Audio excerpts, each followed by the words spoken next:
Vous rêvez d'un futur vert, libre et harmonieux, mais commencez à penser que c'est rien de plus qu'un rêve?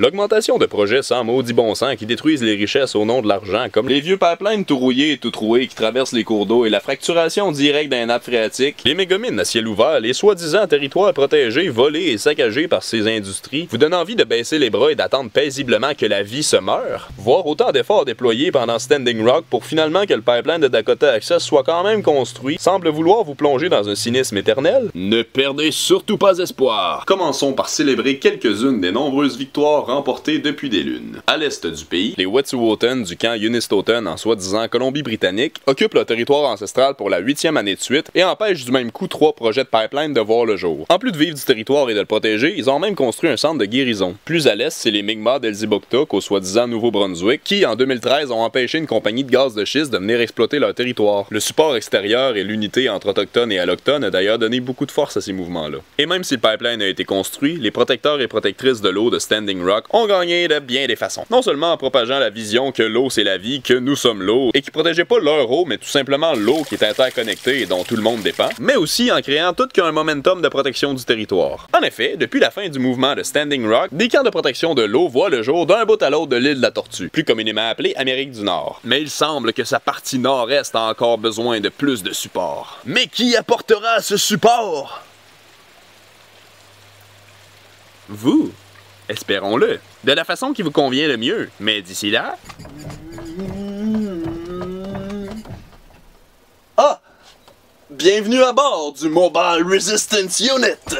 Cet autobus magique, qui carbure à l'huile végétale, a comme mission de vie de venir en aide aux différentes luttes de protection du territoire en y transportant un paquet de choses utiles comme des tentes d'armée, des outils et des humains protecteurs du territoire et de l'eau prêts à tout pour la cause. Mais il a encore besoin d'amour pour pouvoir continuer sa mission de la manière la plus efficace possible. Contribuer financièrement à la prospérité de ce super bolide est donc l'une des nombreuses façons dont vous pouvez venir en aide à la cause. Grâce à votre aide, les réparations primordiales pourront être effectuées, un filtre pourra être intégré directement au système d'huile végétale, au lieu de cette manière un petit peu broche à foin, quoique très débrouillarde, et des outils et autres équipements pourront être acquis selon les besoins de la cause. En échange de votre contribution, vous recevrez des réserves d'eau potable pure sans bitume ni gaz de schiste intégré, des forêts d'abondance d'arbres et de plantes médicinales et comestibles qui fourniront un logement gratuit aux animaux qui jouent tout un rôle essentiel dans le maintien de l'écosystème dont nous faisons partie, un monde naturel qui, en étant laissé tranquille, pourra reprendre son rôle d'auto-régénérateur et de créateur d'abondance, une vie riche pour vous et vos enfants et leurs enfants et leurs enfants, etc. Mais quel genre d'expérience a le Mobile Resistance Unit, vous direz-vous? À titre d'exemple, dans la dernière année, du support a été donné au camp de support à Standing Rock de Ganawagé, où une tente d'armée a été construite puis déconstruite tout récemment, à Standing Rock même, où une tente d'armée a entre autres aussi été construite, ainsi que, plus récemment, à Shubenacadie, en Nouvelle-Écosse, où les Mi'kmaq protègent la rivière dont ils dépendent depuis des millénaires contre les projets d'exploitation du gaz naturel de la compagnie Alton Gas, et à Reoccupation, à Ottawa, le mois dernier, où les protecteurs de l'eau de la communauté algonquine de Sault Ste. Marie, en Ontario, ont érigé un tipi sur la colline parlementaire pour incarner leur droit de pratiquer leur cérémonie sur leur territoire non cédé et pour sensibiliser le reste de la population sur leur existence et sur le génocide qui a encore et toujours lieu sur lequel le pays qui fête ses soi-disant 150 ans s'est construit. Voici le témoignage de quelques alliés et amis satisfaits. Hi, my name is Susan Levi Peters. I'm from Elsibuktuk Mi'kmaq First Nation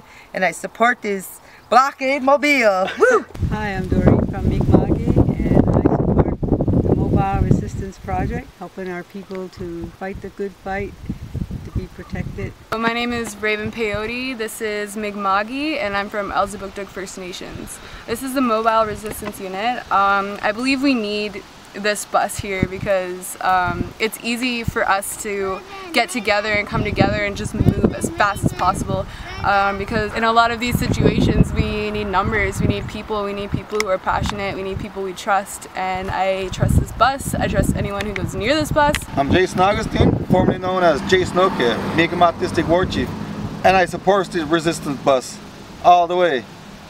Mi'kmaq strong, unity. Unity is the key. This bus runs on Crisco oil. Basically, we can say fuck you SWN, and fuck you Irvin, and fuck every gas company there is. Look at this. Fuck yeah!